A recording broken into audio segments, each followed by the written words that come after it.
welcome back to the e-Discovery Zone, live from the exhibit hall floor of ILTA 2011 in Nashville, Tennessee. We're in the TechLaw Solutions booth.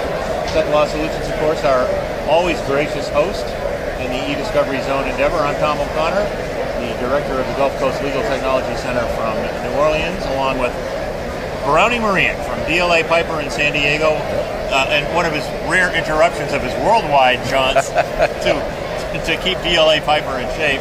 We're here with Richard Pachella, who is the lit support manager at Nelson Mullins, which, according to Richards, has many more offices now than are even shown on this card. So a large firm nationwide, and you're in charge of the lit support practice. That's correct. Yeah, we have about 400 attorneys. We just finished an interview with Deanna Bloomquist, who you indicated you had been talking to also when we were getting ready to go here, and she made the passing comment as she was leaving, I just wish they'd stop calling it e-discovery. It's just discovery. And the E part is really not a major part of it. You indicated, Richard, you agree with that. I would agree with that, and almost all of our cases have electronic discovery aspects. The only cases I've found where we don't are cases that are insurance cases where we're dealing with old documents that were created 15, 20 years ago. But all our attorneys seem to be baffled by e-discovery, like it's a fad, it's going away, or it's something new, but they're just not embracing it. It's the same thing they were doing. It's just a different process and a different methodology, and it takes some different approaches because technology is always changing. But it's so how do you deal with that? Well, because that's your struggle, right? Yeah, that's my constant struggle, is trying to educate the attorneys on applying methodologies to it. And technology is not it's not a magic button, and we've got a terabyte of data we need to produce tomorrow. They realize there's a methodology and there's things that we can do, and there's costs associated with this too. And I think that's one of the biggest things that we kind of struggle with, is how to educate the attorneys on what the actual process should be, how to engage the right resources at the beginning of a case, not come to us when, oh, by the way, client's been doing self-collection and they haven't collected all the right data sources, and we've got to produce in 2 weeks, and we've got a couple hundred gigs of data, and we need to review it. And all these things that they don't realize, that just because it's electronic doesn't mean it goes any faster. It actually makes it worse because it's much bigger. Richard, a question for you. Tom and I have talked a lot about the challenge for mid-sized firms, if I can call 400 mid-sized in today's world, as to what you bring in-house and then what you need to vend out, and what size, by whatever metric, seems to work internally, and what do you have to get out to a managed service office? Well, I think that's one of the things that I'm personally struggling with right now, because it used to be, all right, we would take cases maybe under managed internally and comport into whatever tools we're using under, say, a certain threshold, maybe 10 gigs. And in terms of doing processing in-house, we would do it maybe 2 gigabytes. But even that, the attorneys aren't doing a very good job of scoping it, or not getting us involved at the beginning of the case, so we're not really scoping 2 gigabytes turns into 20 gigabytes, turns into 100 gigabytes, and now we have to manage all this infrastructure. And one of the things that I'm struggling with is, how much of this do we want to do any of this in-house?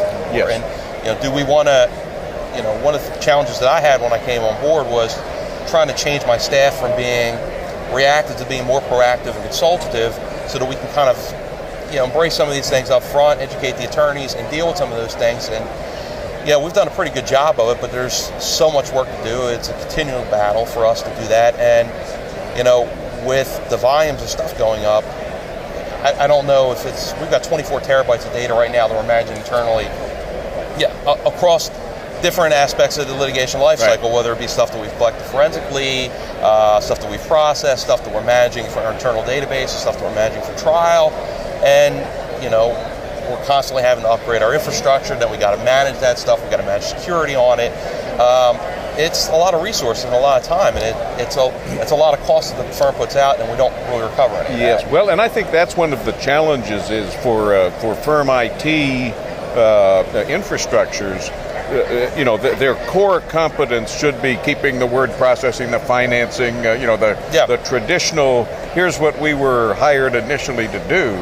And sort of e-discovery sort of snuck in a little bit under the radar but grew exponentially. So I think for our firm, I think the largest single consumer of new servers the last couple of years has been Let Support. Yeah.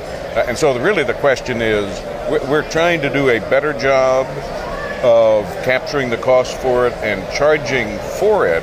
But even with a firm our size, I think in the fullness of time, we're going to have to vend out a whole lot more simply because the growth is so explosive. Yeah, and we've actually had success with one case this past year with actually getting the client to pay for storage costs. But one of the things that the attorneys, it's a cultural thing. They just aren't. We haven't paid for IT resources before, and that's kind of the way they still continue to view it. They don't think of it as a separate business process. It's still an IT function, and that's because that's where, at least in our firm, and like so many others, that's where litigation support grew out of, because it became an IT function. In terms of strategic planning, we were one of the best sessions I attended yesterday here at ILTA was sort of future-proofing your law firm. A very interesting topic, although they didn't really discuss it from the term of IT infrastructure. And as Tom knows, I've said the Russians gave the 5-year plan a terrible name, but do you find yourself able to sort of put together a strategic plan? Over what horizons do you look at it? I would like to put together a strategic plan, but I think we spend so much time being reactive to putting out fires. On this case, I look back. We're in August now, and I had a strategic plan for this year, things that I wanted to accomplish, and I haven't accomplished any of them because every time something came up, we're reactive and we're trying to deal with something. And some of that's a matter of resources, and some of that is really just how much, buy-in the firm has to, okay, we're going to commit resources to this, we're going to commit dollars to this, and this is vital to the growth of the firm. And that's one of the things that I struggle with now, is trying to get the firm to buy in that this is important. This isn't something that we're going to throw a couple people at it and deal with it. It's all discovery now. It's not just e-discovery. It's all discovery. I've got the gray hairs so that I can say this, but many of my gray-haired peers are sort of struggling to get to the end of their legal careers without really having to embrace technology. And so I think it's, in some respect, firm leadership, to the extent that they haven't embraced it, really don't have a deep understanding of what the technology can do or not do for them. You fighting that battle? Yeah, we're fighting that. I think as the leadership is starting to change, people are, new partners are emerging within the firm, or being elevated to partner. They're starting to embrace this, and the ones that thought, well, that's something I don't want to bring my client. It's too expensive. We're not going to make any money off of it. When we embrace workflows, we actually set up last year our own document review center using contract attorneys, and now we've got seats up to 150 attorneys there, and the attorneys that have bought into this process have shown more profit than in our traditional billing, in our traditional billing models, and I think that's kind of the culture we're fighting too, where the attorneys in the firm are saying, well, I don't want to use contract attorneys because that means I'm billing less, or I'm doing this, and I don't want to be more efficient because that's going to mean I'm billing more. But my whole stick is, well, you show more value to client, you get more work in building lasting partnerships, and I think that's what we really should be trying to do. But again, that's a changing culture and a changing mentality that is going to have to evolve as new leadership comes into the firm. Well, Tom and I both do budgets for our respective clients, and one of the clear challenges there is if you priced out a document review using regular firm associates, you'll never get to the finish line. No. And so having a good stable of contract attorneys or vendors that can supply them for you, I think is absolutely critical, and the clients really demand it. Yeah, and coupled with that is having good processes to make sure that you've got good people working on it at the beginning of the case. You're going back and quality checking their work, making sure people understand all the issues, and making sure that you're doing quality on the back end of it too, that you're getting a good product, and you're not having to go back and re-review everything again. Those processes married with the technology are where we really can show value and differentiate our services. And that's a hard thing to kind of sell sometimes. Sure. Well, then what about the not just selling that internally, but to the client. So often the client, Browning and I have had this many times, where you come to a conclusion about the best way to approach the budgeting and the handling of a case, and the client goes, as Browning says, he has to reach for the portable defibrillator he carries with him everywhere. The client says, well, I'm not going to spend that. Yeah. That's just not feasible. What's option B? Let's cut that number in half. And that tension come up? Oh, absolutely. And then we just have to scramble to get it done. We've got some attorneys who will push back on the client and sit down with them, or we'll work with them to try and educate the attorneys or the clients on why this is a better way. And then we've got other clients that say, nope, I don't care. We're going to do it this way, and we're going to use this service provider, or because they've got some prior relationship, or their mindset is it's going to be this way, and that's the best way to approach it, and we just got to muddle through it. Yeah. That really does sort of present the ethical problem. And while clients ultimately get to dictate the direction that a case should take, unfortunately, it leaves us as outside counsel with some duties to the court. So there is, I see, increasing tension between the client that says we're going to do it in a very minimalist way, when the outside attorneys think, we got to do a little bit more than that to pass muster. Tough situation.